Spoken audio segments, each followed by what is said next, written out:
Nah, girls don't get ADHD. Yeah, bullshit. Says the man who cleans up my various empty bottles and They're rarely empty. The man who collects the detritus of me in the middle of a rampage. I will be like, oh look, there's 3 empty soda cans on the table, and all of them have varying levels of liquid in them. One of them's like 3/4 full and still cold, but you haven't been home in an hour. One of them's got a single swallow left. The other is somehow a different liquid inside. The last swallow is the hardest to get out of the can, because there's always one more swallow than I think there is. You gotta throw it back. I try, but... You got a little mouth, I get it. Must you roast me? While you're taking a sip of your Dr. P? Yes. I'm a DP girly. Yeah. That means something different. One of my coworkers got me a glass that says that. I know, I drink out of it all the time. The extra funny part is other coworkers listen to this. A brand new episode of Soon to Be a Major Motion Podcast. The podcast where we watch movies that are based on books and read books that were turned into movies. I am Billy Beck. I am Codie Beck. And I thought for a second you pulled a second Dr. Pepper out because I looked away and it looked like you were pulling that from a different location. I do have a second one, but no. I'm at the age where I can only have one Dr. Pepper, one caffeinated beverage in the evening. Or you'll be up all night with the vapors. I wish. Can I still get the fucking medicated tampons and prescriptions to go on a vacation? I'm not feeling well. I need to be in a beach. I need a beach. Beach will heal me. Doctor said beach. Speaking of beach, how have you been? Rude. I have been good. Nothing new. Nothing terribly exciting. Cool. Yeah. How about you? What's new with you? We launched the YouTube. Yeah, we did. If you're listening to this on YouTube, you found it. If you're not, we have a YouTube now. It's youtube.com/@soonmajorpod. I think YouTube sticks a fucking @ symbol in there in the URL. Sure. Fucking YouTube gotta be weird about it. But @soonmajorpod on YouTube, you can find all past episodes of both Soon to Be a Major Motion Podcast and The Treatment, a podcast about stories, up on that YouTube channel. Unless you're in certain territories, you might not have access to like 8 episodes of Soon Major Pod, because I have to fight YouTube about that. But that won't affect most people, I hope. I did share the YouTube link immediately after you made it with a lovely friend of ours who thought that the title was hysterical, and I gave you all the credit. Thank you. Now everyone knows to blame me for the shitty title of our podcast. Hey, he liked it. Podaptation was right there. It was right there. It really wasn't. It was right fucking there. Podaptation is perfect. I'm just saying we didn't think of it, so it clearly wasn't right there. Podaptation's the name of our network. Perfect. I've been wondering what to call our joint podcast efforts with our Mark. Podcast cinematic universe. the two shows we do that make one weekly show. Like, listen, we can make more. We can create a cinematic universe. Marvel ballooned it in several years. Yeah, if someone fucking pays me to do this full time, sure. I have a day job still. So do I, despite my best efforts. You can join my day job. They'll lay you off. Oh yeah, having layoffs at work was a lot of fucking fun. It's like, why is HR here 3 hours earlier than normal? Oh shit, I gotta do the work of 3 people for the next 2 days. Hooray! We'll be fine. Everything's fine. Check out our Ko-Fi. ko-fi.com/soonmajorpod if you want to throw us a tip, please. Podcast hosting is expensive, and in this economy, I have 2 podcasts. 2 podcasts and no money. I wish I had no podcasts and 2 money. Yeah, sometimes, yeah. Wouldn't mind having 2 money. Ay. Speaking of, so 2 money, Jurassic Park 2 was our last episode of the pod. That is tenuous at best. Let's go with it. It was a rocky road, but the Segway stood firm. Unlike when the guy who invented it rode one off a cliff. 2 money. 2 sequels. We just did a sequel. Why don't we sequel the sequel? So last time out, we talked about The Lost World Jurassic Park, which was written by Michael Crichton. And Codie, in her infinite wisdom, said, I love this man's writing. I must read more Crichton. This one has a pretty monkey on the cover. I'm gonna read. Not how that went at all. That is verbatim. Exactly what you told me. Absolutely not how that went. You wanted to read the Pretty Monkey book, and I said, but Codie, the movie is kind of bad. And you said, no pretty monkeys, please. So I let you have the Pretty Monkeys. Do you want to know how it actually went, y'all? How I googled blockbuster movies and then like picked out a few based on books, and Congo was one of them. That's how it actually went, but that's way less fun. So Codie picked the Pretty Monkey book. I actually did not realize that Congo was based on a Michael Crichton novel. I was thrilled to find that out. So I feel like normally you tell me what your book is about. What is Congo, the novel? So about Congo, the novel, is about a failed expedition to the Congo in search of the lost city of Zinj, because there are diamonds that are shitty as gemstones but excellent as electromagnetic conductors. There's a lot of really high level 70s science in here that I was not going to look into the accuracy of. But it's Crichton, so I assume that he did a lot of research because it's Crichton. But basically, the first field expedition gets decimated, so they have to send in a second expedition, and they get attacked by evil gorillas. Okay, so in all of my research I did today, it said, very different from the book. And yet everything you just described is in the movie. So, do you wanna before we talk about it more, you wanna watch a trailer? You wanna watch a trailer? You gonna ask me again? Let's watch a trailer. Let's watch a trailer. Here, I'll let you have one of the fucking lines.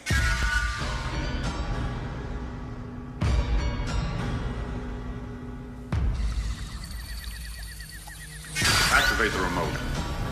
In the race for the world's most advanced communications technology, a shocking discovery has been made. What was that? Lock your remote. Give me a thermal reading. Resolve to 6-6. It will take 2 young scientists into the heart of the African jungle, where a secret hidden for 2,000 years holds the key to the future. This is Karen Ross. 81452 Houston, do you read? You used to work for the CIA, and now you're travel.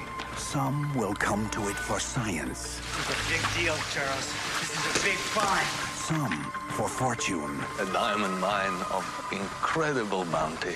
And some to return home. She doesn't really belong anywhere, does she? No, she belongs here. Together, they will search. My boss, he thought I wasn't going to make it. He sent another expedition. Drawn deep into a mystery. Camp destroyed, people dead, or gray gorillas. No such thing as a gray gorilla. I saw one. And the more they discover, Same hieroglyphics over and over. the greater the danger. What do they say? We are watching you.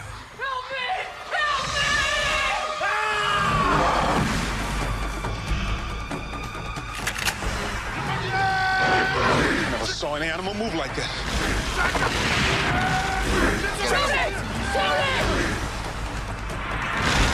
How intelligent are they?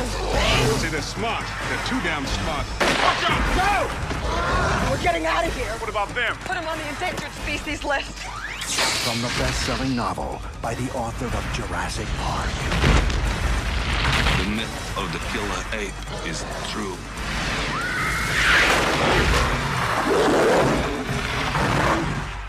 Congo, where you are the endangered species.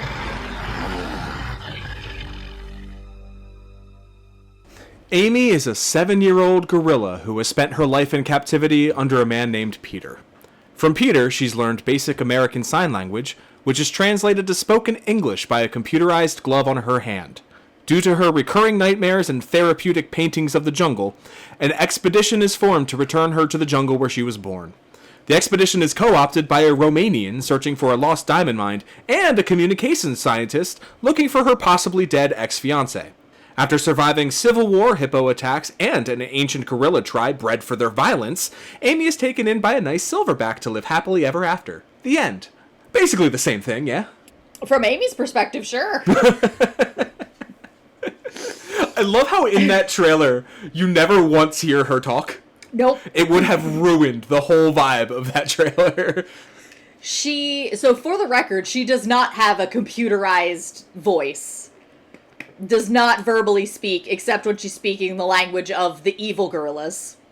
Okay. She straight up just translate, or just signs. Signs.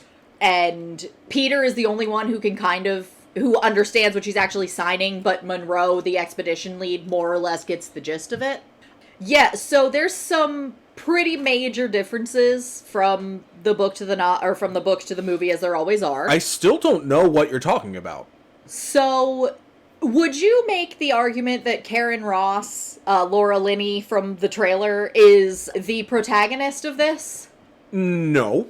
Well, I don't want to jump to the end right now, but fuck it.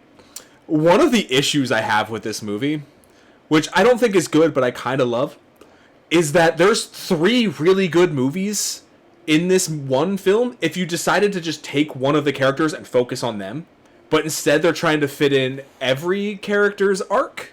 So there are some great moments of character development with Karen Ross that are one line of dialogue and we move on to the next thing.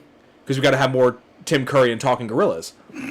But, like, her arc of, like, telling Travis, if I think just for a second that you're doing this because you care more about that diamond than your son, I will ruin your life. And then the moment she finds that out, she ruins his fucking life from half a globe away. Like, there's a great storyline there. But in the middle of it, you have Amy voice, tickle me, tickle me, tickle me, in the background, and whatever Tim Curry's accent was. So, fun fact, the tickling thing is from the book. Gross. Crichton. So, one of the major differences from what I can tell is that there are only 3 main people plus Amy, on the Congo trip. There's Karen Ross. Okay. There's Monroe, who's the expedition leader. Monroe Kelly. And then there is Peter. Yeah. Is his last name Elliot in the book, too? Yes. Okay. That's awesome. Yes. I will explain why later. One of the confusing things, and I can't tell whether this is an editing thing or what, is that Crichton will switch back and forth from calling him Elliot and Peter within the same section. No! So there was a minute where I was like, okay, who the fuck is Elliot? Who am I forgetting? Oh, that's Peter's last name. What? Didn't, like, The Aviator do that same shit and it was driving you nuts? Yes. But that's a little different because that's not fiction. That was, like, historical, yeah. Speaking of, this book, the premise of this book is that Michael Crichton conducted interviews with these 3 people about this trip. That's the style of it? No. Oh. It's like, the introduction is written by someone using the initials MC, and it's treated as though this is a scientific or a factual documentary style book. And the story is being told from the points of view of these people, but there's interjections that are very much like, it would be unfair to suggest, as some people later did, that Peter Elliot had to get out of town at this time because these were the facts and this was what was happening, and then it kind of switches back into a narrative style. But it's interesting because it's, again, not to jump to the end, but like you can really see where Jurassic Park comes from in this, because it's the same basic structure. You have a massive multinational conglomerate that is spending millions and millions and millions of dollars to obtain a resource. You have corporate espionage happening from all kinds of areas. You're going to an uncharted place that is remote and inhospitable with creatures that are trying to kill you. And you have a death toll of an original expedition, and then later part of your own expedition. There's also geological shit that's happening at the same time. You really see where all of this stuff comes from. He also Crichton also really loves him some scientists. Karen Ross in the book is 24 years old, which I believe was the same age as Ellie in Jurassic Park. I think you're right. And she is a mathematical prodigy, which is why she has the job that she does. And her character is fascinating. This is going to be a strange comparison, but I was getting the vibe of Ripley from Alien. Because the only thing that made it clear that this was a woman, or that this character was written and intended from the beginning to be a woman, was the fact that he explicitly stated, like, the fact that she was young and female caused her to be kind of a huge bitch. But this character is unforgiving, calculating. She's always 10 steps ahead of everyone else until it gets to the last possible second and all of her computers have failed her. But she's a really interesting and well-written... I don't want to call her a monster, because she's not, but she's just single-minded, and you don't see that unapologeticness and that unapologetic, like, drive in a lot of female characters. No one in this book is a good person. No, well, Peter seems like the closest, but also he kept that gorilla in captivity to the point where she was having nightmares and, like, needed therapy painting to sleep through the night. So there was a whole section about where that came from. And is it ever revealed what happened to Amy and why they got her, basically? Why Project Amy started? There was, like, a grant money mentioned.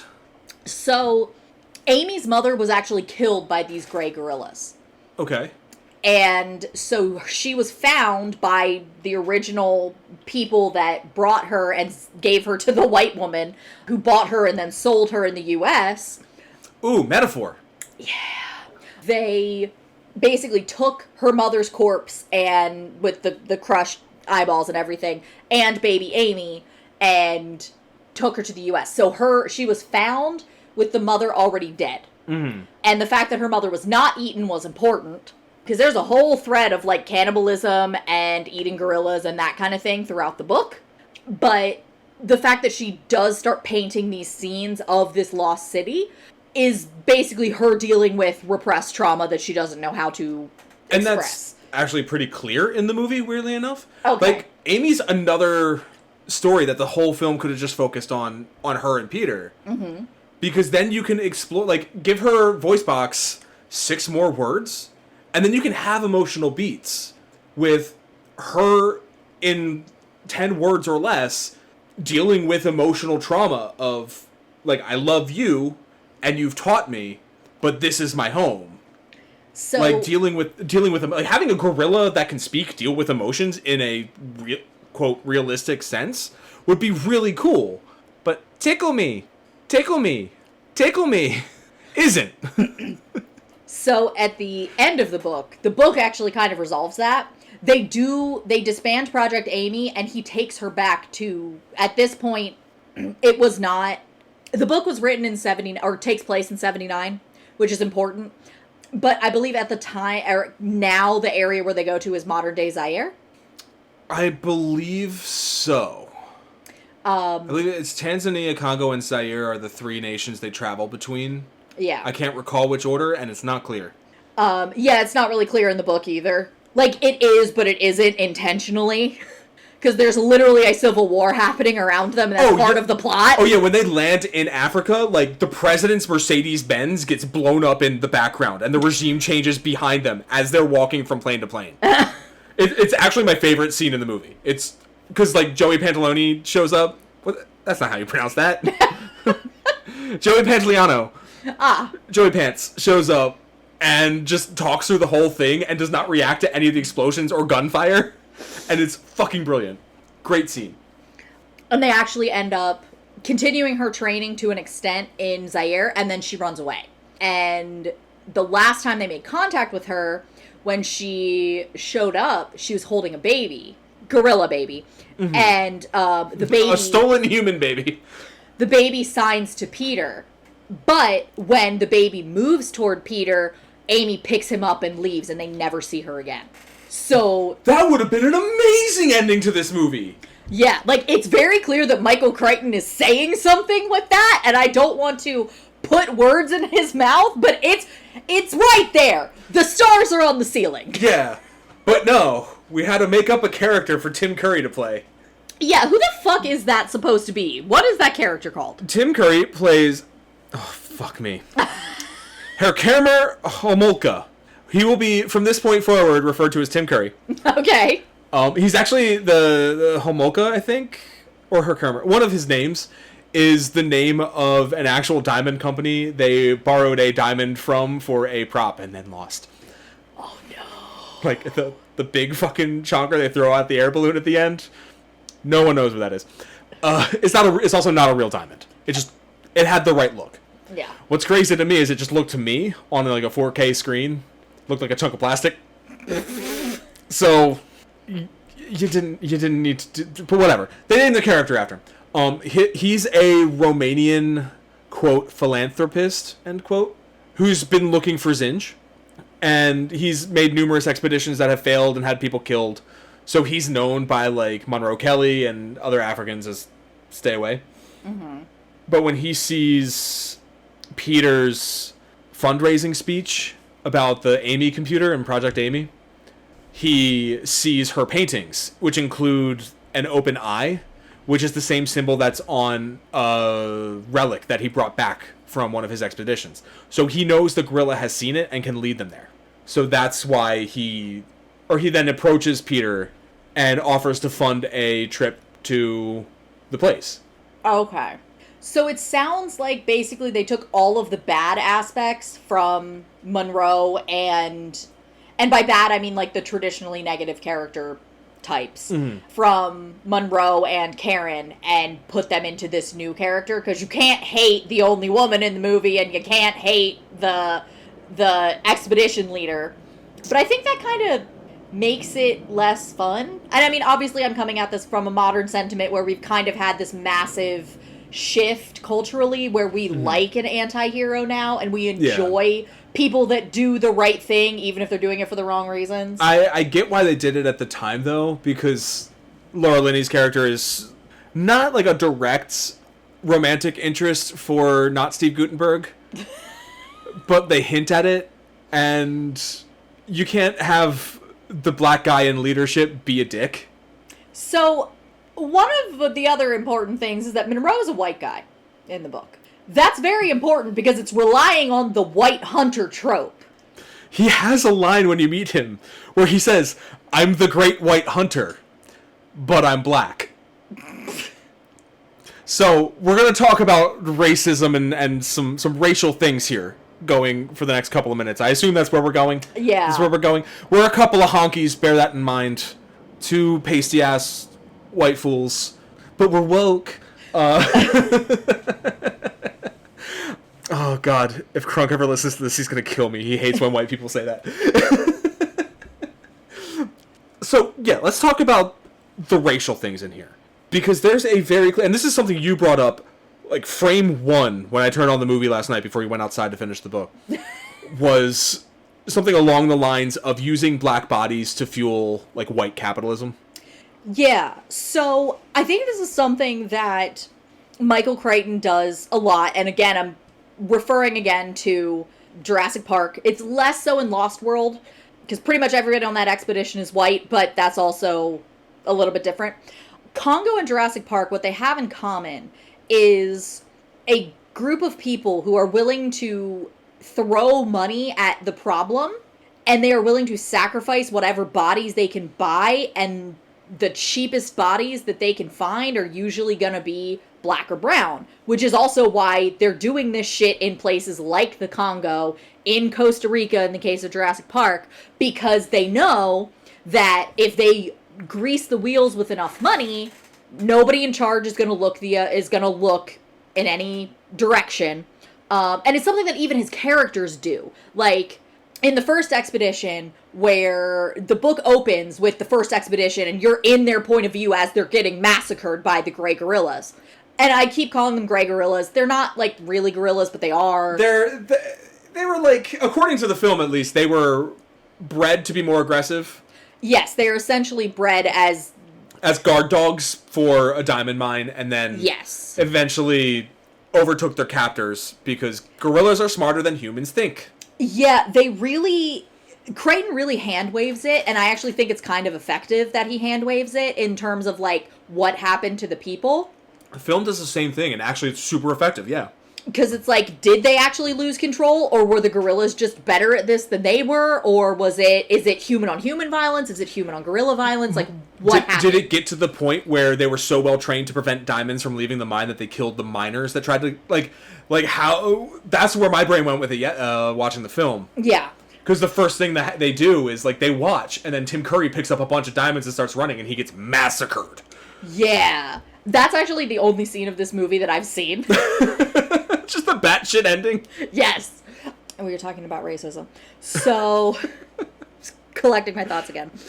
The first expedition, the guide of that expedition, he has a scene where, like, the people don't like going in here because it's called, I'm not going to pronounce the word because I don't feel like finding it in the book, but it's called the Place of Bones. And they see a shitload of bones, and they all have the same characteristic crushed skull or crushing injuries, that kind of thing. And all the white people are like, yeah, that's fine. And then the African guides that are with them are just like, no, we're fucking leaving. We're not staying here. And then basically the guide is like, oh, this is a typical ploy that they use. Let's go promise them some more money and some more guns. And he does that and then comes back and he's setting up the communication to Houston. And he's having the thought process of, like, man, I hate when these Africans do this thing where they pretend that an area is, like, really dangerous and scary so that we'll up their price. Like, we know this is just a song and dance. And then everyone gets fucking murdered. Yeah. But that happens again with Monroe, where Monroe is like, after the first person in their party dies, the other guys are like, we have to take his body home. Like, we have to take him home because we're all brothers and we have to bury him. And Monroe's like, no, you can't leave. And they have that same song and dance. But in this case, it's less like Monroe treats them more as equals. And I think it's kind of like the character from Blood Diamond, DiCaprio's character. Yeah. Where it's like, I've lived here and worked here long enough that I understand this, but I'm not being weird about it. I just understand that this is how business works. But I also, because I've been here for so long, you understand that I understand, and this is going to be a different conversation. That's something that I actually love the casting choice for the film. Casting Ernie Hudson in that role. Yeah. Because he plays it like a white man would play it, but just the color of his skin being what it is changes the power dynamic so much with how he interacts with the local guides versus how he interacts with the expeditioners, the scientists and whatnot. Yeah, and it like, you don't need scenes that explain that they have a familial relationship because you see it in, like, one look, the way that they shake hands, like things like that. And there's actually I think they're called the Ghost Tribe. Are they in the film or in the book?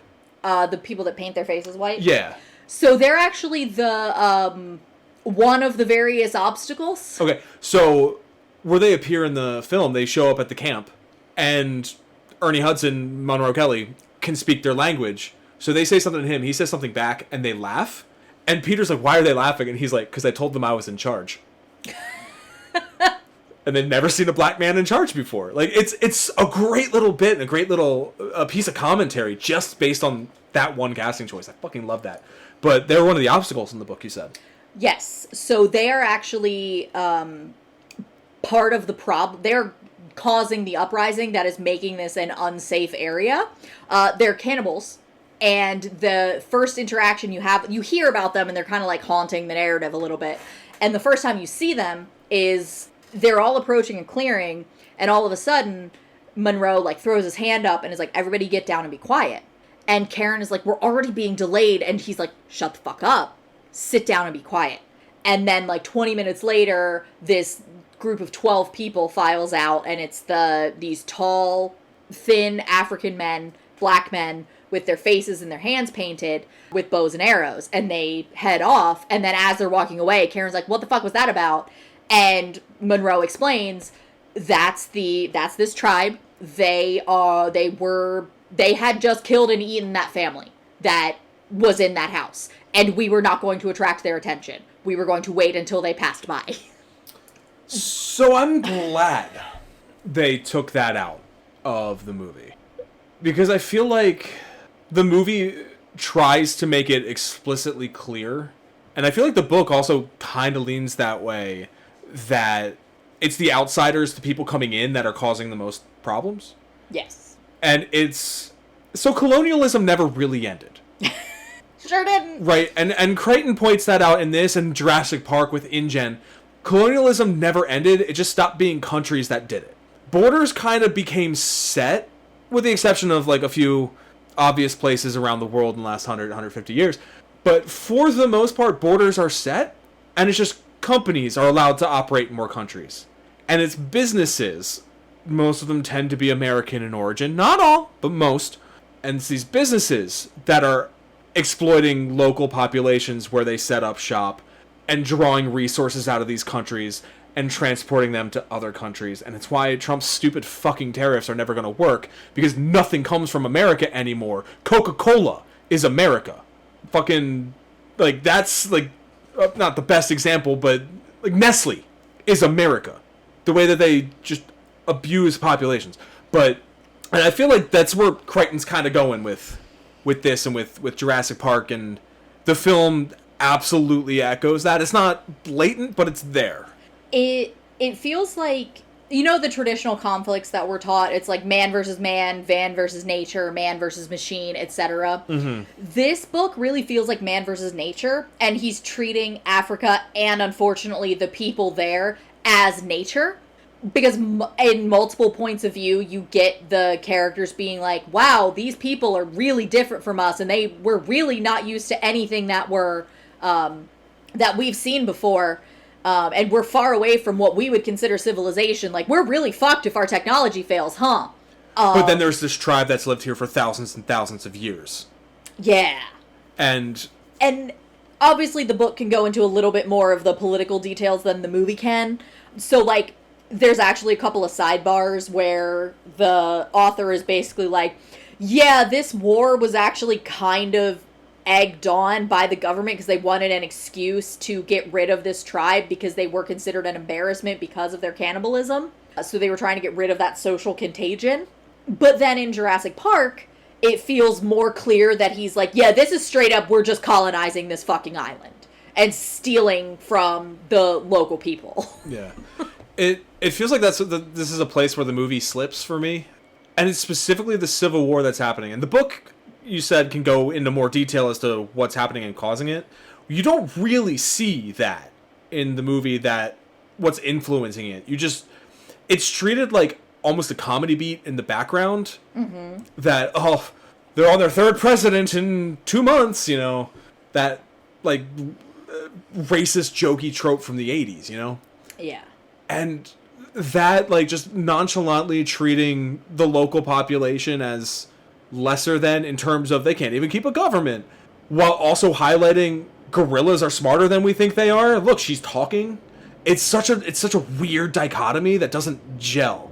So I wish there was more, even if it was just like background news reports or someone talking in an airport, like theorizing or something, that could go, like, just give me a line that's like, I heard the CIA is what's really behind these civil wars. Yeah, okay, perfect. You sold me. It's not their fault, it's white people are the problem. Because everything else in this movie says white people are the problem.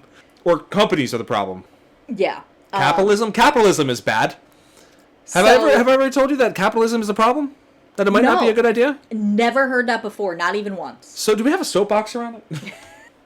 So, I'm assuming that the corporate espionage is not really a factor in the movie. No, there's not a rival company that's stealing. There's no Dodgson. So we don't have Dodgson here. Another thing that Michael Crichton loves him. Yeah, I heard that. Another thing that Michael Crichton loves to do is to have some very, very fucked up corporate espionage happening. So there are something that is deeply racist that is said by Travis. And I am quoting this from the book. This is not my personal opinion.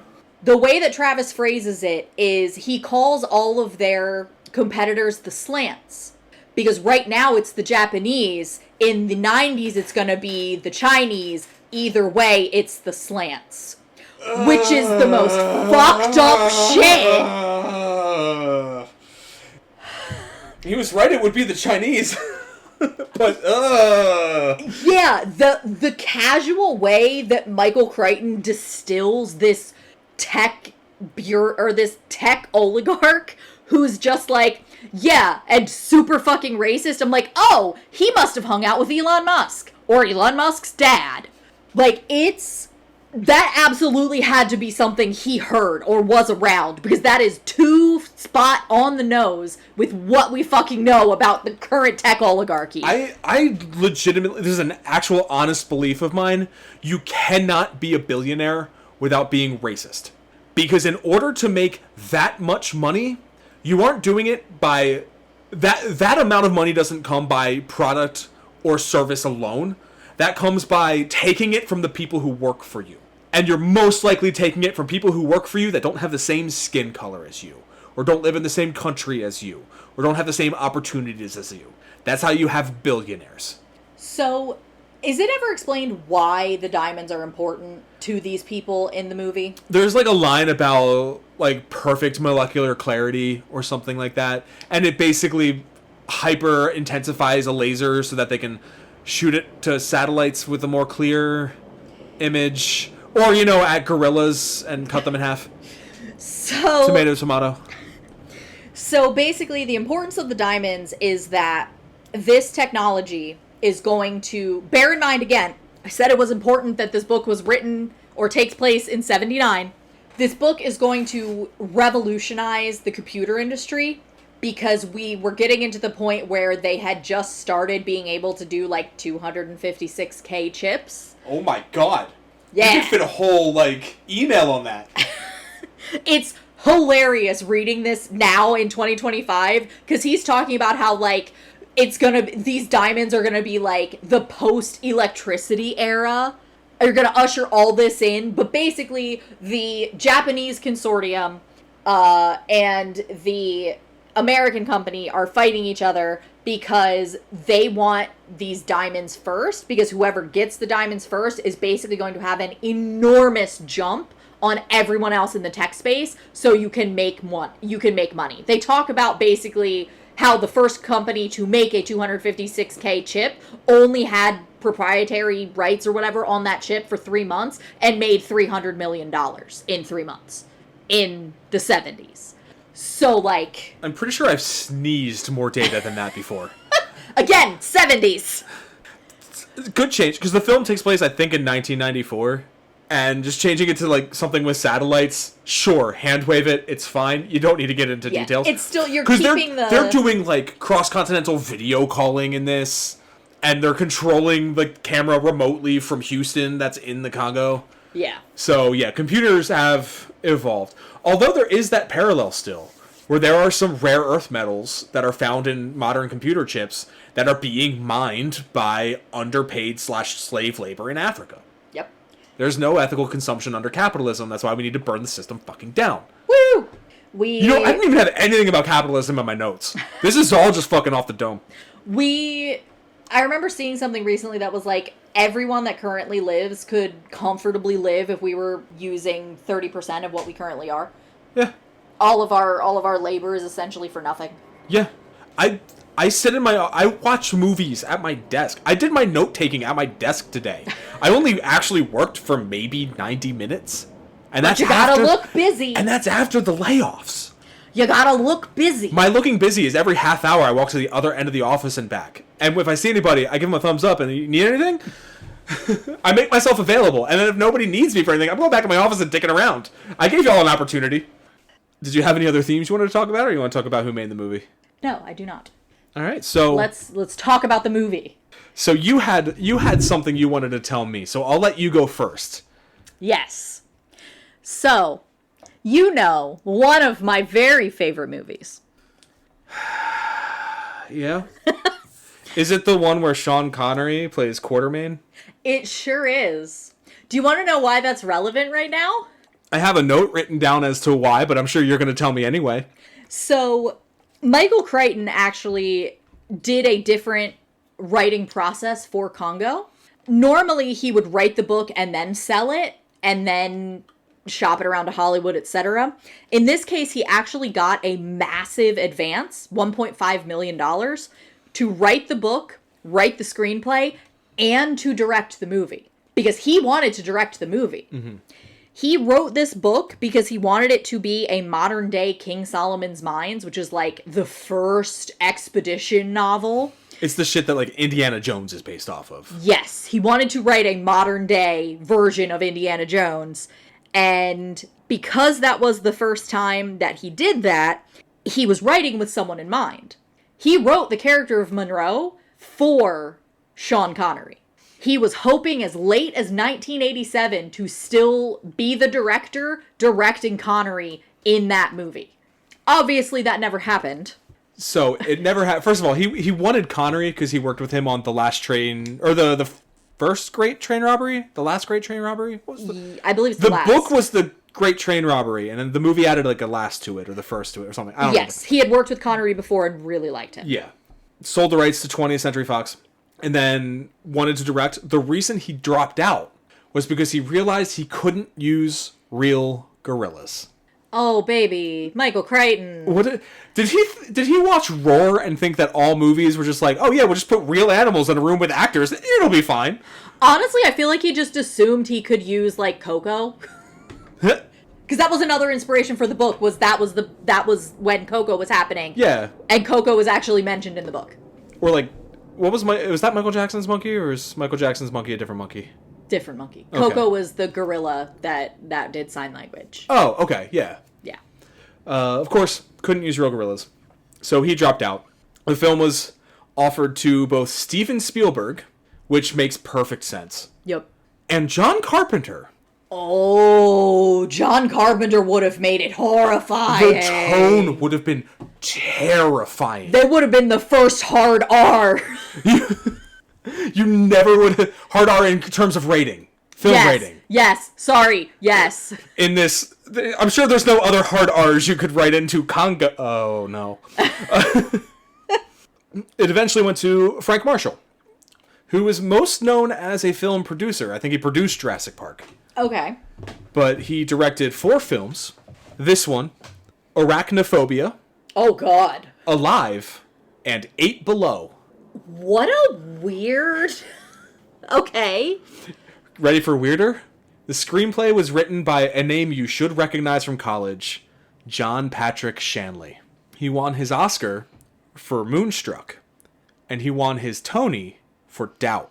Good Lord. And he wrote the screenplay for fucking Congo. Oh, okay. Karen Ross was played by Laura Linney. We know her from The Truman Show, Love Actually. Peter, I thought was played by Steve Guttenberg like the whole time. He's played by Dylan Walsh. Okay. I didn't recognize any of his movies, but he was a regular on Nip Tuck, Unforgettable, and the Superman and Lois. Yeah, I know him from Nip Tuck. Okay. Monroe Kelly, as we've discussed, played by Ernie Hudson from the Ghostbusters. Herkimer Homolka. Oh, I almost got it. Herkimer Homolka, played by Tim Curry. What's your Tim Curry? So, the first time I recognized Tim Curry, or the first time that Tim Curry was in something? So everyone, for those who don't know, everyone has a Tim Curry. When you think of Tim Curry, there's a role you think of. So when you think of Tim Curry, what are you thinking of? When I'm thinking of Tim Curry, I'm thinking of Rocky Horror. Okay. But I believe you knew him from like Wild Thornberrys beforehand and whatnot. Yes. I did not know that it was Tim Curry, but like that would have been my introduction. I also like knew him from that. I know my Tim Curry is Muppet Treasure Island. Of course it is. You know what's really funny? The 2 films I wrote down for Tim Curry were Rocky Horror and Muppet Treasure Island. Yep. I know my audience. It's you. Is Peter's assistant Richard in the book? No. There are assistants, but no, he is not with them. There's a computer guy that they communicate with, but it's like 2 scenes. Okay. So Richard he's basically like a lab assistant. Yeah. And when Peter's got to do real work, Richard's in there getting painted on by Amy. He is played by Grant Heslov. and I wouldn't have even pulled his name. He's like bit parts in like True Lies and The Scorpion King. But he also has an Oscar as co-producer of Argo with George Clooney. Okay. Apparently, like, their production company is those two. Oh, okay. So, like, shit, dude knows how to make a fucking movie, apparently. R.B. Travis. Is his name R.B. or does he have a different name? No, it's R.B. Travis. Okay. It's played by Joe Don Baker. He was in the original Walking Tall. He was in The Natural. He was in Goldeneye. He's a famous, like, Western actor. Oh, okay. And there are also cameos and small roles by Bruce Campbell, who plays Charlie. Jimmy Buffett flies a 727. Of course he does. He was in this and Jurassic World. Delroy Lindo shows up. He plays Captain Wanta. Delroy Lindo. Best scene. The sesame cake scene. Oh, yes. And Joey Pantoliano as Eddie Ventro, the fixer at the airport. Fair enough. Other actors involved. So, for Peter, Bruce Campbell actually auditioned for Peter. Hugh Grant turned it down. And Robert Rodriguez was considered. Okay. I get it, though, because he needs to be a little nerdy, and Campbell doesn't have the nerd. Campbell... It's that chin, man. I fucking love Bruce Campbell. He's... In his 2 scenes in this movie, he's fucking great. He's too cartoonish. And there are elements of this movie that are cartoonish, and it's the Bruce Campbell scenes. But you can't have a sincere moment with Bruce Campbell and a talking gorilla. It's just not gonna fucking work. Yeah.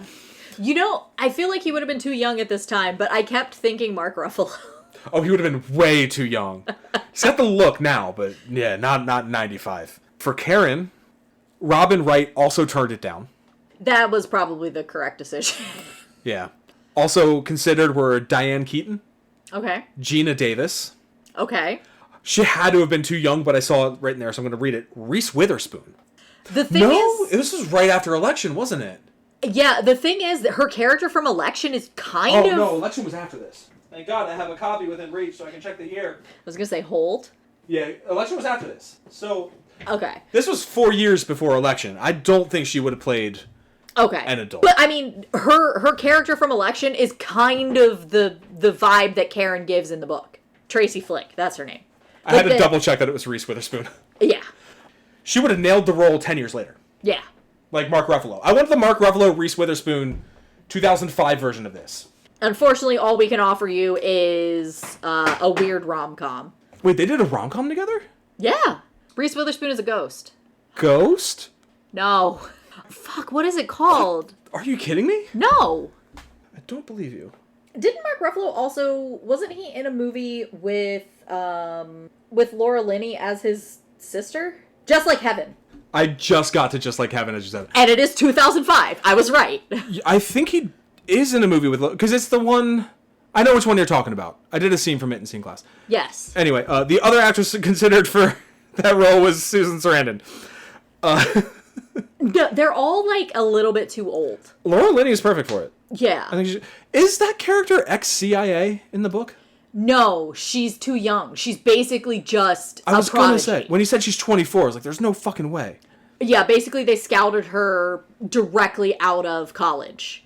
And she's been here at this company that's, like, super shady. Because this company is, like, low-key, very shady CIA vibe. Their name is Travicom. That's not a company people buy products from. That is a company that governments contract. It is called ERTS in the novel, which stands for... ERTS! Yes. Oh, that was an inside joke for me only. Let me see if it actually says... Earth Resources Technology Services. Oh, yeah, that is some government shit. Yeah, in the book they have 2 other expeditions that are happening at the same time. One is in Tibet, and one is in I think another one is in Costa Rica. But, like, they're all fucking struggling. Love it. But also, just for funsies, as I opened it to figure out what ERTS stand for, the introduction to this book begins, only prejudice and a trick of the Mercator projection prevents us from recognizing the enormity of the African continent. He's not wrong. So, you may have noticed that there's an important character we haven't talked about yet who played them, right? Yes. Amy the gorilla. Yes. So, this was 1995. 2 years prior, Steven Spielberg, Stan Winston and his team, and the rest proved that You could use computer-generated animation in a major motion picture, and it would be believable. And it was that blend, and we've talked about this before. Check out our episodes on Jurassic Park and The Lost World Jurassic Park. But that blend of CGI and animatronics, using it with the right lighting, with the right technique, you can create a lifelike image that you don't need to physically build. One thing CG still couldn't do in 1995 was model hair. Oh, no. So, every gorilla needed to be practical. So they called up Stan fucking Winston, same fucking guy, and they actually progressed not just animatronics, but makeup that's used in films. We've talked in the past, we talked about Bruce with Jaws being a broken animatronic that fucked up all the time, and that made that movie better because you never see the fucking thing. Yep. Talked about Jurassic Park and how it's nearly perfect the way that animatronics are used in conjunction with CGI, that it ruined the film industry. Congo actually saved prosthetic makeup. Because what they did was, instead of using traditional foam latex, they finally found a silicone blend. That, is it silicone or silicon? Silicon's the valley, silicone's the skin substitute. They finally found a blend that had that right level of translucence and flexibility, that it looked like skin more than foam latex. And they basically wrapped, I think it was 23 radio-controlled servos on a fiberglass helmet, and then wrapped it in the silicone blend, painted it, and I think they used yak hair for the hair. Okay, that makes sense. To make an animatronic head that could do almost every facial expression required of Amy. The only thing it couldn't do was a full open mouth scream. Okay. So they built a separate head for that.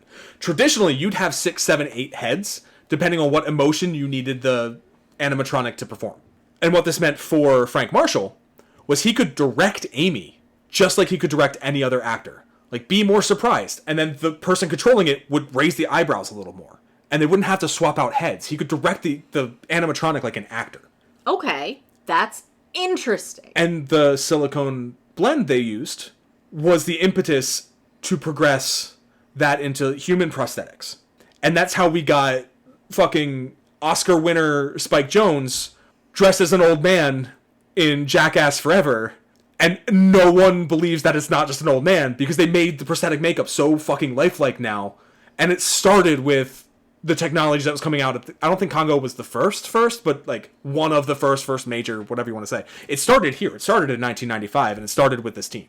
I wonder too, and this is not related to the film industry at all, I wonder if that's where we're getting the kind of like surge in general public use cosmetics. Because like silicone is a major thing it was a massive thing that people started using in the aughts, 2010s. Like, now we're kind of moving past it, but like silicone was like the thing, because like, oh my god, it blurs your skin, it's perfect. Yeah. So I wonder if that kind of trickled down from there. Very well could be. I didn't go into that level of detail in my research, but just knowing that the weird movie with the talking monkey and lasers and Tim Curry doing that accent was like a turning point for movie makeup in a good way. And yet Jurassic Park, which is one of the best films ever, is a turning point for CG in a bad way. Like, it had a negative effect on the industry as a whole. Fascinating. It's wild to me. I love finding those parallels. So that's how they did the head for Amy. Yeah, there's other parts of Now we gotta talk about the body. And it was basically like a really expensive, high-quality gorilla suit. The body was played by 2 actresses. Lola No, who is not really in anything that I've heard of. She's a producer. One of her biggest credits is something called Love and Baseball. She was on one episode of Adam Ruins Everything. Of course. So the actual bodysuit was made based on a whole mold of her body. It was designed specifically for her. Okay. And then the head, there was one designed to fit her and one designed to fit one other guy. The other body was Misty Roses, who was in The Country Bears. She plays like 7 different characters on The Mandalorian, because she's a makeup girl. Okay. You put her in fucking plastic and she's a different character. And she's a stunt woman on previous episode of the pod, The Hunger Games Catching Fire. Okay. And I briefly mentioned another guy there. Yes. They brought in a gorilla expert. He'd spend half of his time photographing gorillas and the other half of his time playing gorillas in movies. They brought him in to teach the girls how to perform, and the other guys that are in, including himself, in the Grey Gorilla suits. Yeah. Which all of them, by the way, completely unique. You just never see them long enough on film to appreciate it, except like one. This man's name, I shit you not, is Peter Elliott. Oh my god. They got the real Peter Elliott, who I believe the character is named after, to play a gorilla in the movie. That's incredible. Fucking love that shit. Absolutely love that. Last aspect of Amy we need to talk about is the voice. This was 30 years ago. We didn't have AI voices yet. We didn't have Siri or Alexa yet either. This was an actual voice actor they hired to record those digital sounding voices for Amy. And her name is Shayna Fox. We probably know her best as Reggie Rocket in Rocket Power. That was fucking Reggie? Yes, ma'am. Wow. Okay. She no longer performs. I don't know what she's doing. I didn't look her up. Where are they now? But she stopped performing in like the mid-aughts. Okay. But yeah. So Lola No, Misty Roses, and Shayna Fox played Amy. And the last little thing I want to talk about is, what was Crichton doing? Between 1979 and 1995, he had a lot of time on his hands that he wasn't working on Congo. Did you know that not only does Michael Crichton write novels, he also writes code? That in no way surprises me, having been forced to read his code in Jurassic Park. So, while Congo was in development hell, he coded himself a video game adaptation of the story of Congo. And right when he was ready to release it, he remembered that he did not have the rights to do so. 20th did. So he released it as Amazon. And do you know what Amy was changed to? No. Amy was changed to Paco the Parrot. I did not know that you knew this. Yup. Yes, the fact that he forgot he sold the adaptation rights. It's like, while they're working on the movie, I'm going to make his deal was so big that they had not just the film, but they had video game adaptation, marketing, toys, the whole shebang. Who's buying toys based on They Congo? didn't even know. I just realized this was fucking Paramount. They didn't even make it. Anyway. I'm sure there's Congo toys. I'm sure there's a talking Amy doll. So, one of the other things, we've talked about how this deal was weird for Crichton. Apparently, because this deal was so far out of his normal range, he actually got writer's block while he was writing Congo. Do you know how he dealt with his writer's block? Cocaine. Give it the old Stephen King. I was going to say, not Stephen King, but probably not much better. An isolation tank. I can't think. Let me go into a box where all I can do is think. Speaking of Stephen King, he wrote a novel about that. It's called The Shining. Things do not go well for that writer. Hell, that was out at the time. What the fuck, Crichton? And then, I do think we kind of got off of this earlier when we were talking about Alan Quartermain. Eventually, Sean Connery did in fact play Alan Quartermain, who was the hero of King Solomon's Mines. And it was in one of my favorite movies, The League of Extraordinary Gentlemen. You have bad taste. I mean, I married you, so. Ouch. Rude. I just meant I used up all my good taste in marrying you. I'm going to say that again because I burped over the first half of it. No, I'm keeping that in. I'm keeping that in. Fuck it. I pulled one quote that stood out to me because I was a little bit high when I watched this movie last night. Were you? And I went for a minute. Is Delroy Lindo breaking the fourth wall with this quote? And there's a scene, I'm not sure if this is in the book, but right when they land, the first country they land in, Peter, Amy, and Steve, what's his name, Roger? You don't know. You can't tell me. Richard. Peter, Amy, and Richard get basically thrown in jail and interrogated. And there's actually a great bit in there, too, where Richard's like, they're like, who sent you here? Who are you working for, all this stuff? And Richard's like, this is Kafka-esque. Who is this Kafka? It's so fucking funny. And you gotta see it. It's I can't tell it good. So. But at that moment, Karen Ross and Homolka and Ernie Hudson are taken into Captain Wanta's office. Is that in the novel? No. Okay. So this is where we get a little bit of backstory. Captain Wanta, played by Delroy Lindo. This is where we find out he basically asks them what they're doing there, offers them sesame cake, yells at Homolka for eating the sesame cake, brings up that Laura Linney was fired by left the CIA, and all this other stuff. You get some background on these characters, right? He has a line there when he basically accepts enough of a bribe to let them go. He says, quote, "You know, it's the gorilla that's going to get you across the border safely. Everybody's so afraid of being seen in an American movie being cruel to a gorilla. This is the crazy world we live in." End quote. And my stoned ass brain went, did they just break the fourth wall in this movie that's kind of trying to take itself seriously? Did he just look at the camera and wink? And then he yelled, "Stop eating my sesame cake." And I went, yay, the line from the meme. So that scene does not happen. It's actually pretty clear from both Monroe and Karen that they are aware the gorilla is their ostensible cover. Mm-hmm. And that's intentional. Also, Amy gets kidnapped. And it's more of the corporate espionage thing. Where she's kidnapped and it's like a minor inconvenience.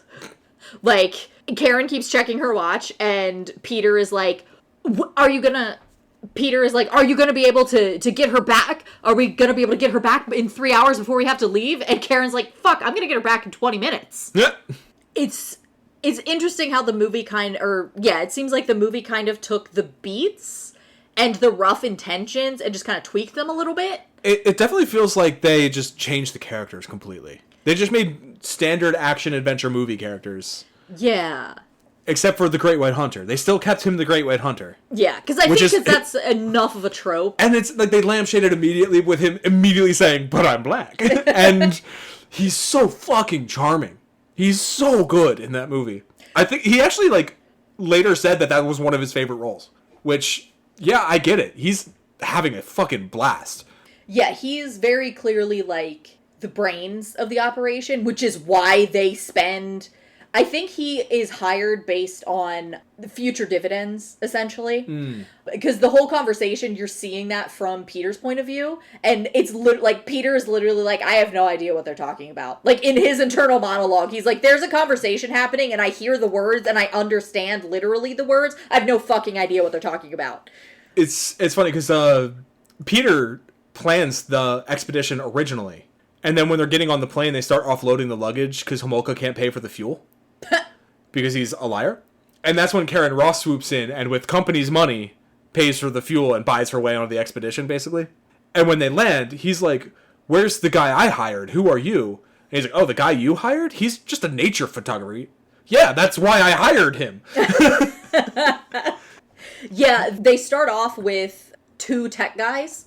And the tech guys get caught for having drugs in their luggage. More corporate espionage. Basically, it's implied that the company that is directly feuding over the source of these diamonds created the machines that are scanners for luggage, so they know what is going to set them off. So they deliberately put innocuous versions of things that set it off. I think it's turnips. Oh my they God. basically rub turnips on the bag so it triggers as cocaine. Jesus. Yeah. Corporate espionage is fun. Corporate espionage is fun. It's fun to read about. Yeah. We need to find a Crichton novel about corporate espionage that the film is actually about the corporate espionage so that I can say that phrase without slurring my words. Yeah, I think I've added an extra syllable every time. Corporate espionage. That one. I keep moving the E to corporate. So, of the Crichtons you've read now, and you've read 3 for the show, how would you rank Congo? I would put it slightly above Lost World. Well below Jurassic Park. Okay. I enjoy the characters more, but I'm always gonna fucking love dinosaurs. And I mean, Jurassic Park is just better. Oh, yeah. Jurassic Park was better than Lost World. It's still the only novel you read for the show, except for maybe Nimona, that you immediately read a second time after. Yeah. Because I wanted to make sure I absorbed everything from Jurassic Park. No, after we recorded, you went in the other room and started reading it again. Yeah. It was good, man. It was good.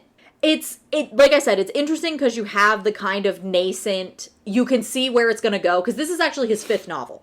I do think it suffers from the same thing that Lost World suffered from, which is that he knew it was going to be a movie, and so he kind of tripped over himself a little bit. Interesting parallel to draw. Yeah, like, it's almost like he was writing it with the intention that it was going to be a movie, so he couldn't quite dig into what he wanted to dig into with it. And he still has the kind of 3 separate plot lines that are all happening, but he doesn't get into them as clearly and concisely and precisely as he does in Jurassic Park. And again, I get that Jurassic Park was written like 12 years later, but still, you can see it. This was more enjoyable to read than Lost World because it wasn't quite as bouncy, but the characters, oh my god, what was her name? The lady in Lost World. Julianne Moore. Laura Dern. No, wait.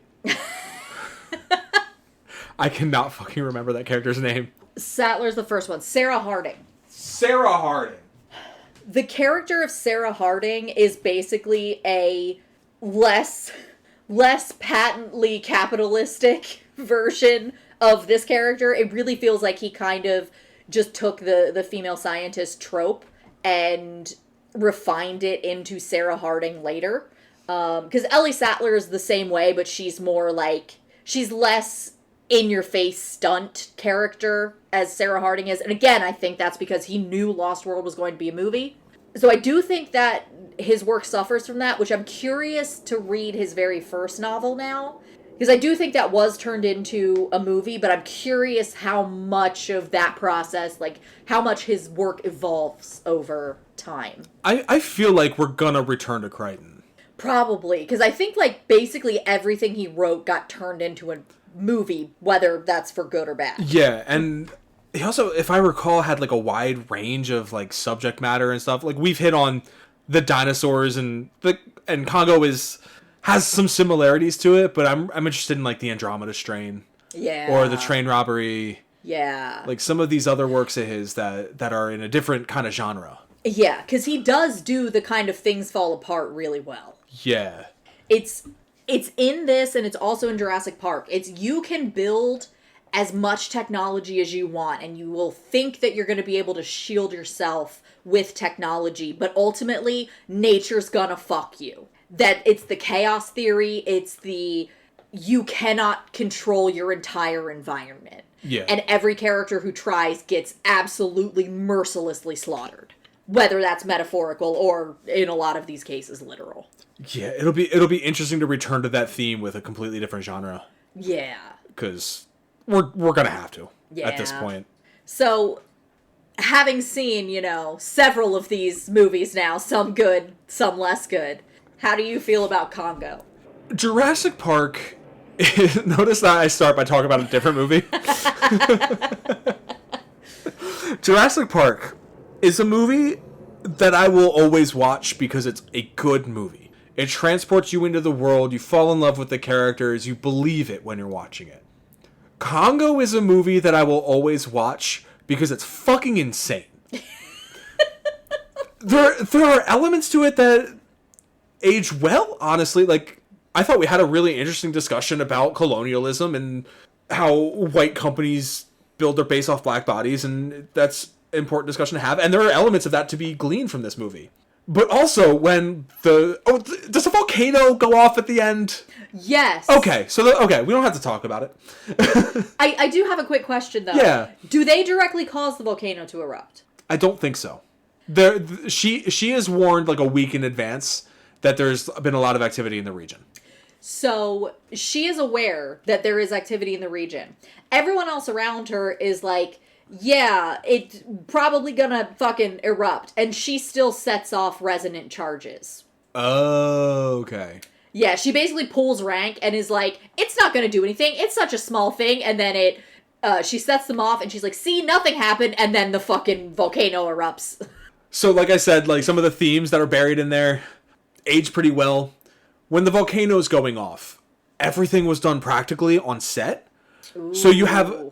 See, and this is an aesthetic that I fucking love. I call it in my head Universal Studios movies. Yes. And not a movie made by Universal Studios. I mean, the really detailed matte painting in the background and the mechanical shifting ground that's clearly happening on track, and it's only going to stop when it stops, that you see on a dark ride at Universal Studios. Yes. Like, the movie feels like you're watching it happen at a theme park, which isn't necessarily a compliment. I love it personally because it's like some fucking dude built that shit, and then he hit the button and it worked, and he went fucking awesome.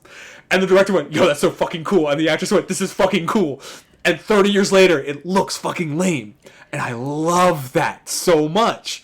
That doesn't make it good. It's the Michael Bay appeal of let's just fucking make a car explode. Yeah.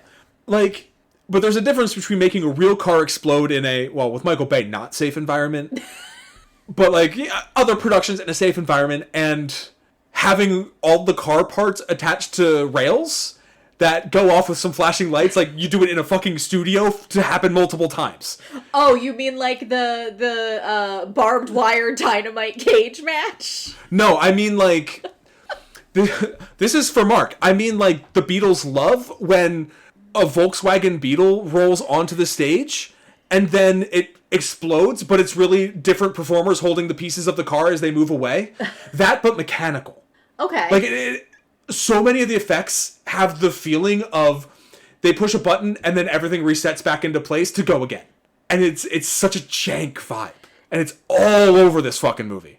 I feel like that's a pretty 90s vibe as well. Like, there's an element of nostalgia, I think, for us specifically, because, like, we remember being 6 years old, sitting in front of the TV, watching these movies. And every movie looked like that. But it was also, like, that was an advancement from what they would do before, which is shake the camera and everyone goes, whoa! And you don't see the ground at all. Yeah. Like, this was like, you see the ground falling apart. Looks like shit. But you see the ground falling apart. Like, it's... But it's falling apart, see? Yeah, exactly. And it's like that energy around the effects, a lot of matte paintings that, like, on a 4K TV you can tell are fucking matte paintings. But still, man, somebody painted that fucking painting. And it looks great. And it's just enough for me to go like, okay, there's a matte painting there. I know where these characters are. It's like watching a play, but really high budget play. But it's like $100 million movie. Or I think it was like 35, something like that. But yeah, it's always fun to watch, but it's not necessarily a good movie. I guess that's my point. Tim Curry's accent is fucking insane. But his opening line is being like, now no longer under the chains of Ceausescu. It's like, oh yeah, they killed their president in the street, I think on Christmas Day. Like 5 years before this. That's a funny joke. It's just an odd bag. It's a real like mixed bag of awesome performances, weird shit, 90s jank. Check it out, but don't like seek it out, you know? Go into it eyes wide open. Yeah. So we're going to do Crichton again eventually, but not next week. Yes. But we did a Spielberg, then a Spielberg, and the Spielberg was a Crichton. We've done a Crichton and a Crichton. So we've paired some directors recently. We paired some authors recently. Let's pair some actors. Let's stay in the mid-90s. Let's stay with one Tim Curry. Let's go a completely different direction. And let's do the Three Musketeers. Why are you making me read this? It's so long. Because the 1974 Three Musketeers like just came out on Criterion, and I've been thinking about it a lot, and I want it because that movie is awesome. But I've never seen the 1993 Three Musketeers with Tim Curry. So we're going to focus on that adaptation of the novel. Okay. You're going to have to read the novel, babe. I'm sorry. I know. It was bound to happen. We had to touch on the classics eventually. Listen, I'm just saying, I'm gonna get a Jane Austen for this later. I'm gonna make you suffer. We'll do a Jane Austen after. I'm fine with that. I don't think Tim Curry was in a Jane Austen. No, but we'll find a link. We'll make it work. But until then, check out our link tree in the description of this podcast. In there, you will find links to our new YouTube page. Yay! Which, for the time being, will just have episodes of the podcast. But the whole back catalog is there. If that's how you like to listen, there you go. We also have our Ko-Fi account. If you like what you heard, want to help support the show, podcasting fees actually cost money. And that's all we want is, like, if we made just enough to cover the podcast fees, I'd be fucking thrilled. But you can go to Ko-Fi, donate whatever you feel like donating. I could have set it to, like, pay $5 and get me a coffee, but I don't drink coffee, and I don't care enough. So a buck goes a distance. I feel weird, like, begging for money from the 9 people that listen to this show. I'm a We little haven't, ashamed. listen, we haven't gone the Patreon route yet. No. Mark wants to. I don't know what we would even offer. We send you pictures. If you subscribe to the Patreon, you get a real ending to the podcast every week. We really need to figure out an ending. No.